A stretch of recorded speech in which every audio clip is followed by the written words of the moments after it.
Halo semuanya, selamat datang di pembelajaran struktur data.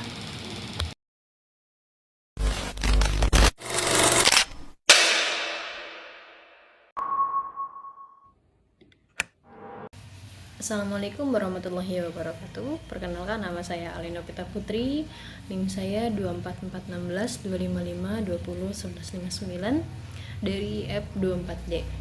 Dalam video ini kita akan membahas 4 struktur data penting. Di antaranya ialah array, hashmap, stack, and queue. Kita akan mempelajari definisi, konsep, contoh kasus sehari-hari, dan implementasi kode sederhana untuk masing-masing struktur datanya.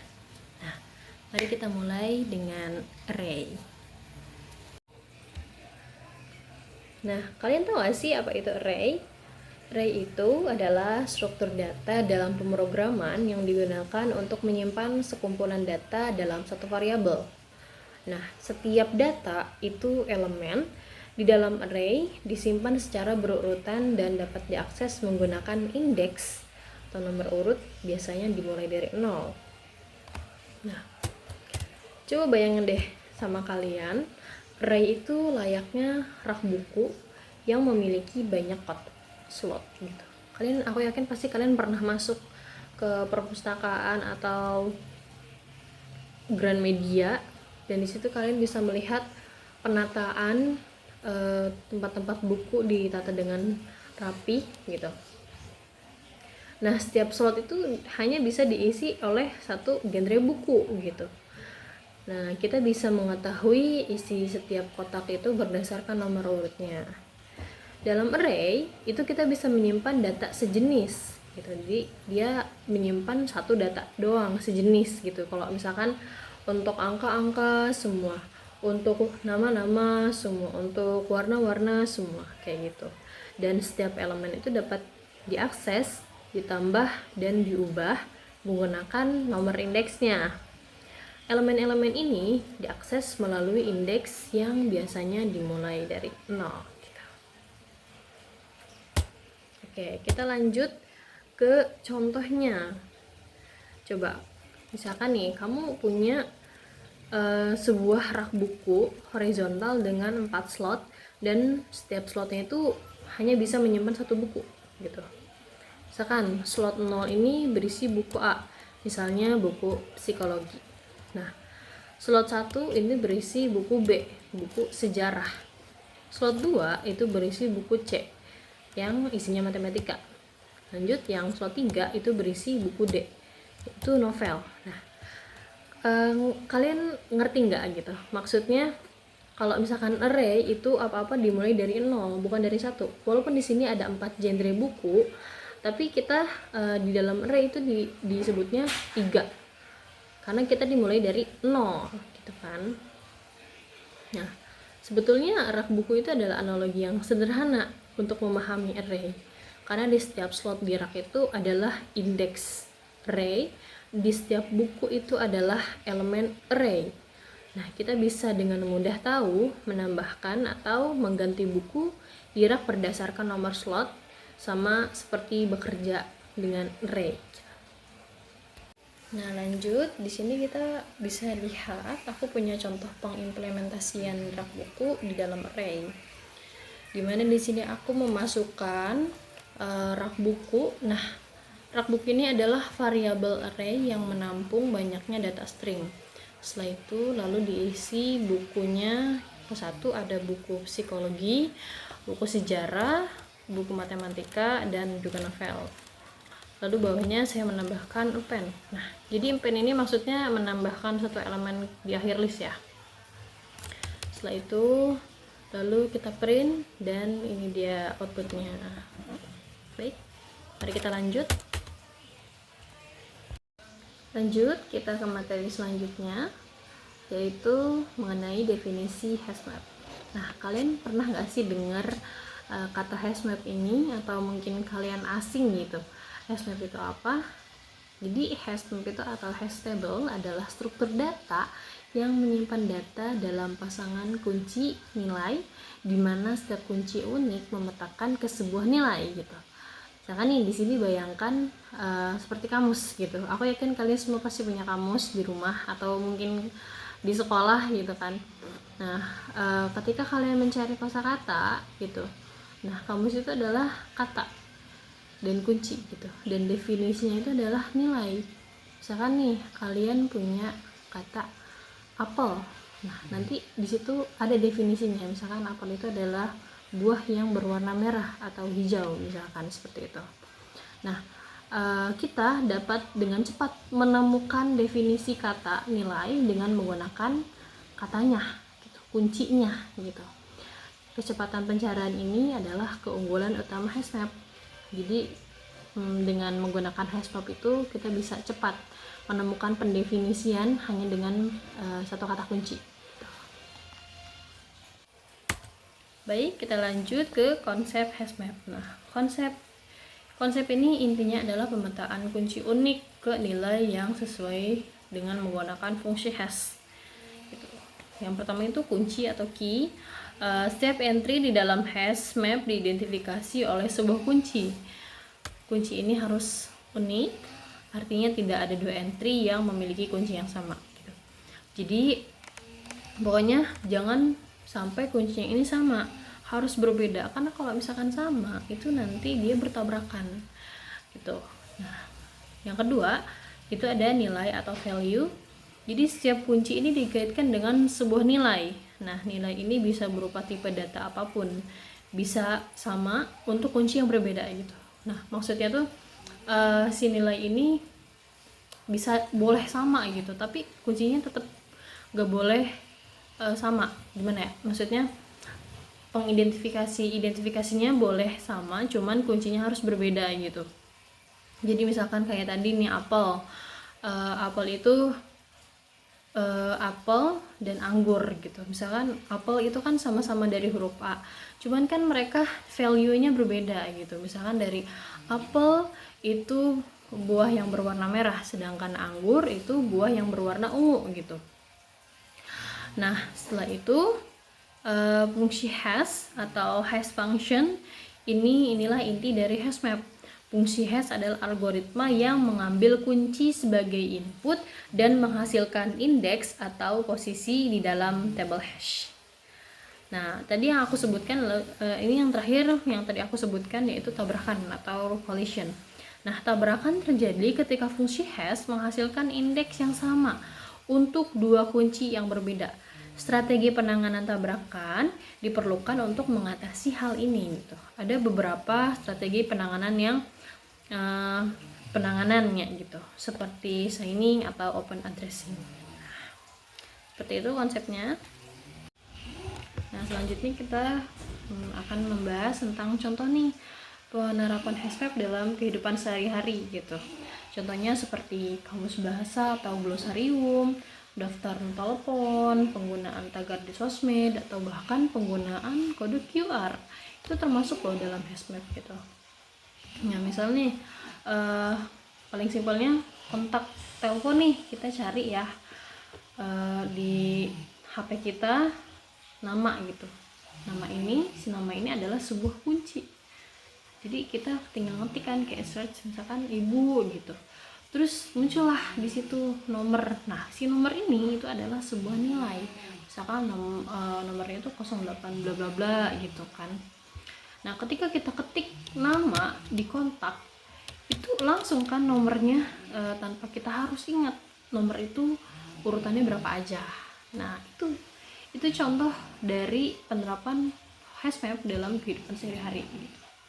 Jadi intinya Hashmap itu adalah cara efisien untuk menyimpan dan mengambil data berdasarkan kunci yang unik gitu. Konsep ini sangat umum dan digunakan hampir semua aplikasi modern, mulai dari pencarian kontak, penyimpanan data penggunaan, hingga sistem login dan pencarian kata di kamus. Di sini saya punya contoh dari codingan Hashmap. Di sini ada berisi data. Key itu nama buahnya. Nah, sedangkan value itu arti dari buah di sini. Jadi di sini saya mencoba print glosarium key jeruk, maka yang di print itu hasilnya adalah buah yang berwarna orange. Nah, buah yang berwarna orange itu adalah value dari key si jeruk ini. Lalu di sini saya mencoba menambahkan data berupa key pisang sama dengan value-nya adalah buah yang berwarna kuning. Maka di sini hasilnya akan menambah data baru berupa keyword pisang, value-nya berubah yang berwarna kuning, dan di sini juga saya mencoba memanipulasi atau function pertambahan data. Jadi saya mencoba menambahkan data jeruk yang berisi value-nya buah bulat. Nah, di sininya buah yang berwarna oranye, di sini saya mencoba menambahkan data berupa buah warna bulat. Maka jika di print hasilnya jeruk ini bukan lagi hasil buah yang berwarna orange tapi berwarna bulat karena ini ditimpah oleh data baru seperti itu. Oke, kita ke materi ketiga yaitu definisi stack. Nah, konsep stack atau tumpukan dalam ilmu komputer adalah sebuah struktur data linear yang mengikuti prinsip LIFO.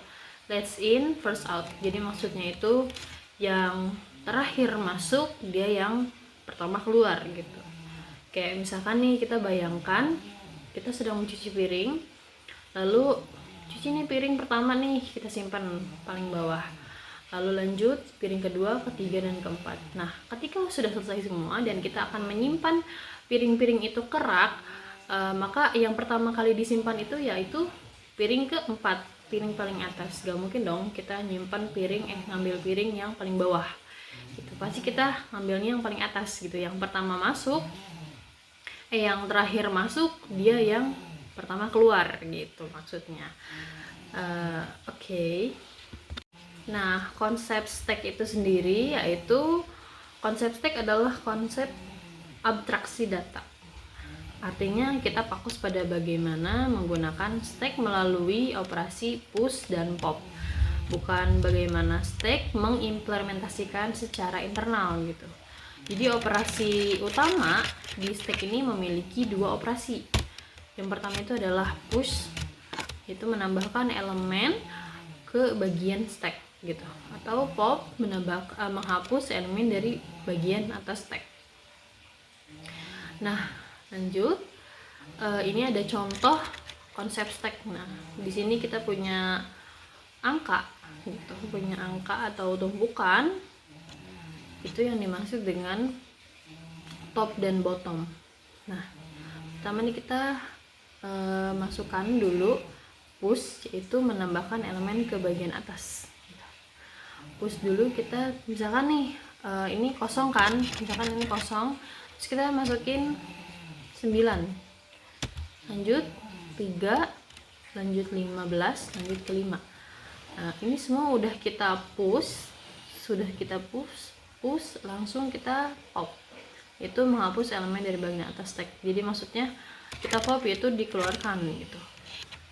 Jadi 5 ini kita keluarkan, ini kita pop, menghapus, lalu si 15 ini geser ke posisi 5, lanjut seterusnya dan sampai kosong. Nah, jadi seperti itu cara konsep stack.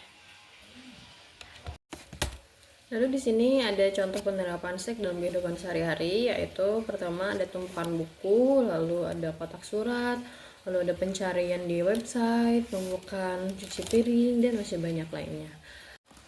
Baik, mari kita lanjut ke contoh codingan dari stack.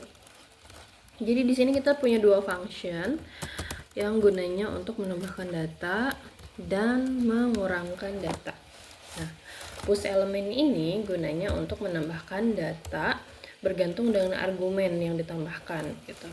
Lalu pop ini gunanya untuk mengambil data, dan if statement ini gunanya untuk mengatasi kondisi di mana jika datanya kosong tapi tetap diambil gitu, maka akan muncul peringatan misalkan data kosong. Nah, tapi data kosong gitu ya. Setelah itu kalau tidak, datanya keambil gitu. Contohnya kayak push ini menambahkan data piring 1, 2, 3. lalu ditambahkan di print. Kalau mau diambil gitu tinggal di pop aja, karena pop ini tidak memakai indeks apapun, karena nggak pakai indeks apapun, yang keambil itu datanya yang paling akhir gitu. Oke, seperti ini. Oke, lanjut ke materi terakhir yaitu Q.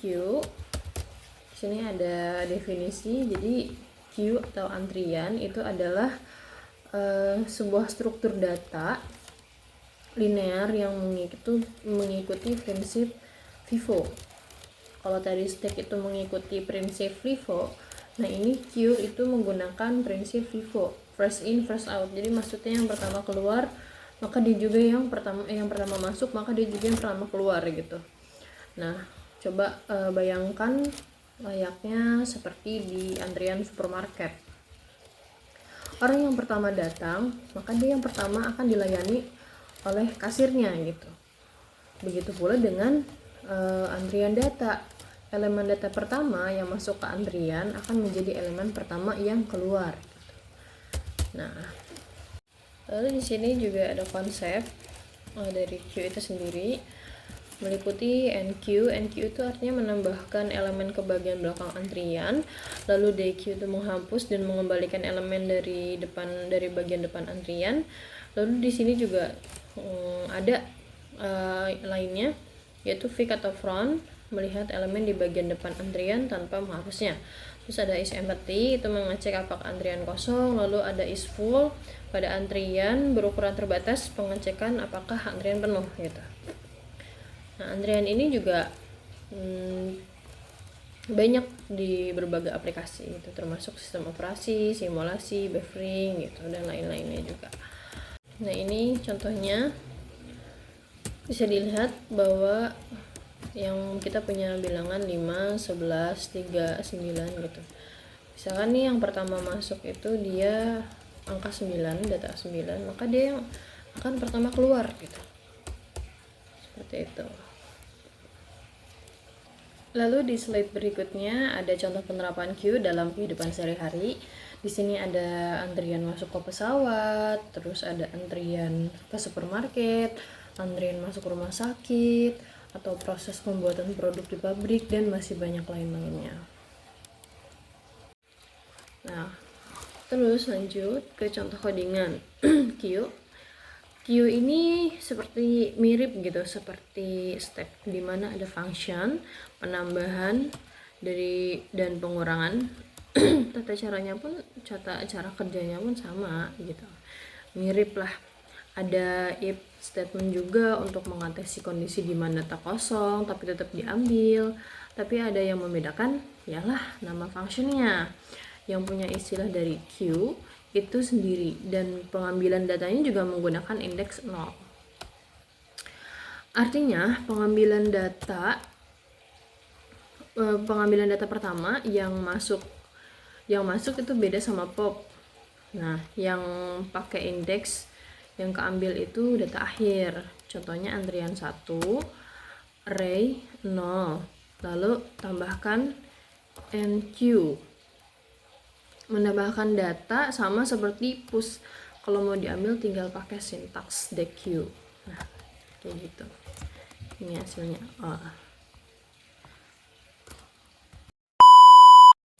Sekian penjelasan 4 struktur data penting dari saya. Semoga ada ilmu yang bermanfaat yang saya sampaikan. Mohon maaf bila ada salah-salah kata dan kekurangan. Saya ucapkan terima kasih.